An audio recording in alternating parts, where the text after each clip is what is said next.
Welcome to The Edge's Stuff. Today on The Edge we are going to be making my favorite recipe, Norwegian pancakes. This has been a staple for me my entire life, especially for the breakfast of a sleepover. This is my absolute favorite. If I really care about you, I make this for you. I will put the recipe in the description below, but I will also give you the play-by-play during the video, and I hope you enjoy this. I start off by melting a stick of butter in a 10-inch pan. I am using a precision induction cooktop that was donated to me by Papa when my stove went on the fritz.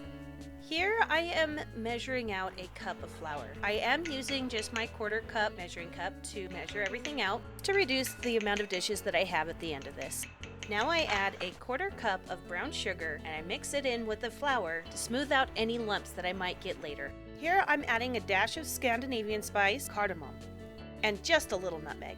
Cinnamon is really good here too, I just didn't use any this time. A cup of milk is next. You can use any percentage of milk, I just happen to have 2% in my fridge right now. Make sure it's good and mixed in. You don't want any lumps.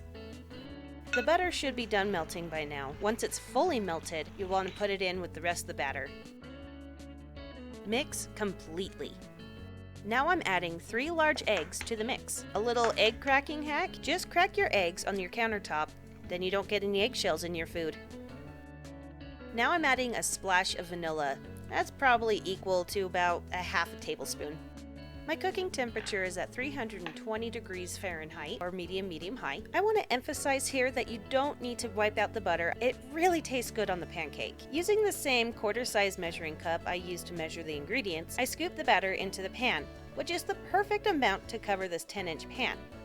I cook the pancake on either side for roughly 2 minutes. You do need to lift up the pan and roll the batter around on top of it until it is completely covered. The very first pancake is my favorite pancake. Not only does it have the most butter on it, but it also is a little bit burnt.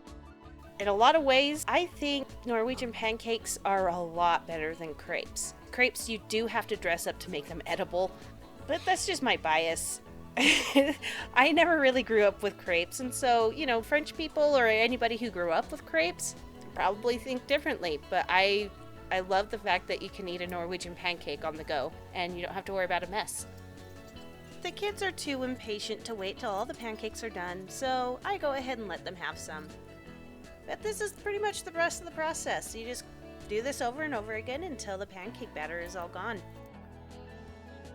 This is a perfect opportunity to talk about how you dress up your Norwegian pancake. Now there are a lot of options out for you. Personally, my favorite is a little powdered sugar and raspberries, just rolled up into the center of it and eaten straight up. My kids, they like to take it straight up, and sometimes they'll dip it in their favorite yogurt if we have it. My husband likes to take them straight out of the fridge the next morning because he can eat them on the way to work.